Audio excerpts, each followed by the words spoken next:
Alright, WandaVision episode 7, spoiler warning off rip, because I can't keep my damn mouth shut. So, you got 3 seconds. What's up? This is Kendall with Normies to Nerds, and like and subscribe and all that good stuff. I don't want to waste any time here. Let's get down into it. Episode 7 pretty much wrapped up Wanda's show and got us into Agnes' show here. We now know that Agnes has been somewhat like the executive producer, making everything happen behind the scenes. So let's break down everything in this episode that led up to the huge reveal. Again, like other episodes, the first 3 minutes really set the tone for what we're going to see in the rest of the episode. And let's start off with Wanda waking up in bed without Vision, and that's a clear sign that Vision is pretty much gone from the show at this point. Looking at the awesome Office-inspired intro, Wanda has clearly separated herself from Vision, and she confirms this in a way to the kids later that she has no desire to bring Vision back into the show. And Wanda is also clearly losing grip on the reality that she has created, as the kids' consoles are freaking out. Now Billy tells his mom that he's hearing voices that are loud in his head and he really doesn't like it. And you know, those are his powers, but I think those might be even amplified as he's in the Hex, because of what Wanda is doing to get these folks trapped inside, suppressing using their trauma to keep them locked up. And I think that's probably magnifying the voices inside of Billy's head. But let's jump to Vision and Darcy right here. And to be honest, I'm going to wrap all of this up in this section right here, because during the episode, Vision was really just kind of pissing me off at the amount of time that he was taking to get back to Wanda. So we're really just going to wrap up everything that happened between him and Darcy right here. First, we know that the show is not being broadcasted to Sword anymore, and Darcy's want to help Vision kind of somewhat place him together inside of the Hex. Also, Darcy reveals to Vision's and Wanda's tragic love story. I mean, it almost kind of makes you want to cry a little bit just hearing it over again. But Vision is taken back by it because he really doesn't remember it at all. He even says in what I think is the key line about it not feeling like his life. Clue may be alluding that that is not actually Vision. And I'm still holding on to the thought that the person playing Vision is Wu's missing person that he mentioned earlier in the series. One other thing to point out is that Vision seems to think that it's Wanda that is stopping him from getting to the house. So it's clear that he thinks Wanda is behind it all, instead of Agnes, who is clearly making all of these obstacles get in the way to stop Vision from getting back to Wanda and getting in her way.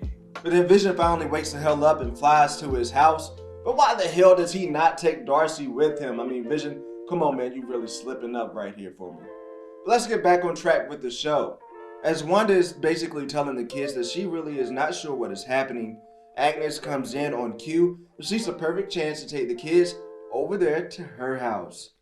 And yo, Agnes is coming out strong this whole episode, and I kind of think that she's nervous after Wanda expanded the Hex a bit, that she just wants to get in and strike on her mission. And the fact that Wanda believes that Pietro is no longer real is a threat to Agnes as well. But I want to focus for a second on the jokes that Agnes tells in those little cutscenes. I don't think that she's joking. I think that she's probably serious about every one of those. I mean, she's lived a long life as a witch, so I think she's had a lot of time to really bite a child once in her life. But as the house starts to glitch around Wanda, I'm starting to get a bit confused here, because you can kind of see in between the lines the abandonedness of the home that she's in, and even the home that's next door to her is boarded up. So what is really going on here? It could indicate that if Agnes is indeed living next door to her, that it could be Agnes's house has been abandoned for years, and maybe that house is haunted and is the reason why nobody has lived there. And another note to really just wrap up that scene is that Wanda's lack of control really seems to be getting to her, and it really feels like that her expanding the Hex took a lot out of her energy wise, and that's why we're kind of seeing this hangover, sickish type feeling from her. So jumping outside the Hex real quick, we see Monica meet her engineering friend, and yeah, I'm betting all of my money and my house that Mayor Goodner is a Skrull. In fact, the same Skrull that Monica kind of started to build a relationship with in Captain Marvel. Now jumping back inside the Hex, Wanda is doing a cutscene, and the producer shocks me, and I think probably everybody else, when he asks Wanda if this could be what she deserves. And like I said, it literally shocked me, and I think everyone else watching, and all I could think is that, is this Mephisto? Is it Nightmare? Who is breaking the script here and making Wanda kind of freak out? So Wanda has to cut the commercial, and this is my favorite one yet, There were some theories that we would get this style prescription type commercial, and I absolutely love it. But Nexus, what is it? In Marvel, it's a pathway to other realities or somewhere where realities connect. So, could this be hinting that Wanda is serving as a nexus in this situation that is also aiding her depression and helping her get through her trauma? So we go to Agnes's for the first time, and the first thing I notice is just how damn dark it is in there. Like, there are no lights on, and it's still very classic, not a very modern looking home. And Billy tells Agnes that he likes it there, but that's because it's quiet, and he says that Agnes is quiet as well, meaning that there's nothing there. Either that could be a spell that Agnes is using to kind of help her not be impacted by Wanda's magic, or she's dead. And I think it's actually possible that Agnes's soul could have been haunting that house until Wanda came along and brought her back to life in some form. And Monica's plan to get inside of the hex with the truck doesn't work, but that doesn't matter because Monica just says, screw it, I'll do it myself, and she forces her way through the hex. Now, we get to see an interesting look as she's going in, and you can see the hex trying to use memories to turn Monica into something else. I think this really highlights how the hex controls people who are seeking refuge from their grief. And that's how Wanda got in and how this all started, is that she was running from her grief. And I think that's the real message of some of these episodes that we've been seeing, is that no matter what, even if you have superpowers, you can't run from your grief. In fact, running from it may actually cause more problems than facing it and handling your truth. Quick lesson there, but let's keep going. Now, as Monica has a grip on what she's doing and is making it through, it's almost like she's turning herself into what she'd like to be, kind of warping her own reality, as we hear her mom and Captain Marvel inspire her to make it through. And when she comes through, her eyes are blue, and I'm assuming that she's seeing energy that is coming off of those power lines, and we get our very first look at Photon.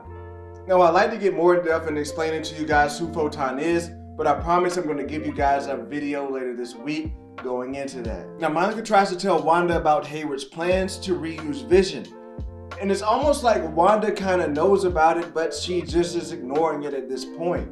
Could this kind of be an indication that Wanda knows about Hayward's plans and that Hayward sent Wanda into this hex to get Vision brought back to life and knew that Agnes was involved? But Monica makes Wanda listen as we get a taste of her photon powers. She lays it all out in front of everyone as they're looking on, and she's pleading with Wanda to not go rogue, but Agnes takes over. And Monica states one of the side effects that we saw in the commercial earlier, and that is facing your truth. I mean, that's what she did as she walked through the hex, and that's what she's trying to encourage Wanda to do. If she had 2 more minutes with Wanda, or if Vision's ass decided to fly over to her just a bit earlier, I think they could have gotten through to Wanda here. But Wanda gets pulled away by Agnes, and when she gets to the crib, she starts to get suspicious. But yet she falls for that, I don't know, why don't you go check in the basement trope? Like, that's clearly where she wants you to go, girl. Now Agnes meets her down at the bottom of the basement and goes, allow me to reintroduce myself, my name is Agatha. But she unveils her purple magic in a similar way that Wanda uses her techniques. And she gets in Wanda's head, and we get the confirmation that Agatha has been doing this all along, pulling all the strings behind the scenes. Alright, just a few points here before I let you guys go. First, I want to talk about Agatha. I mean, what is her end goal here? I mean, she's had her powers all along, and we really only see her using her magic when she's wearing that brooch with the 3 figures on there. But whatever her goal is, I really think it has to deal with that book that we see. Now, a couple of things that I think the book could be manifesting. My option number 1 and what I'm thinking is happening here is that book controls the soul or presence of Mephisto or Nightmare, and Agatha needs help or more sorcery to be able to open that up. Or it could be the source of chaos magic itself. I mean, notice the aura around it kind of reminds you of Wanda's magic. And lastly, the kids could have been put inside of that book by Agatha in some type of spell. But whatever it is, I think the kids not being around has something to do with that book. Next, Monica. She's quickly working her ways into the hearts of us Marvel fans, and I think she's continually growing up that list as one of my favorite MCU characters so far. Like I said last week, she's really already shown off that hero quality when she said that she's willing to go back into the Hex for Wanda and not caring about what happens to her. But yeah, I think those powers are going to go with her outside of the Hex, and just wait until Auntie Curl sees her now. Last question I want to touch on with this: is Wanda going to make it out of here as a hero or villain, or is she going to make it out of here at all? And I don't think that she's going to really make it out clean. Now, Wanda hasn't really become a villain yet, but she has her own interests and seems to be putting them first. I think in these last 2 episodes, we're definitely going to see an all-out battle, but it seems like we have 3 teams with 3 different agendas. We have Monica's team and Vision, who seem to be on the same page as far as helping Wanda get through this easily. We have Wanda, who really just wants to have control of her life and to stay in here as long as possible without any issues.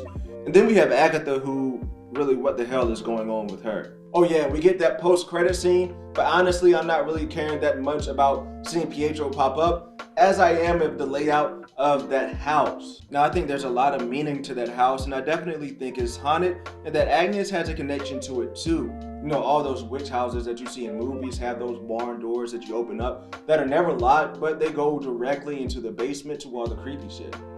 But let me know what you think in the comment section below. As always, please drop a like and subscribe to the channel. And as I promised, we are going to get those Agatha and Photon videos later this week. I'll catch you guys next time as we make this journey from normies to nerds.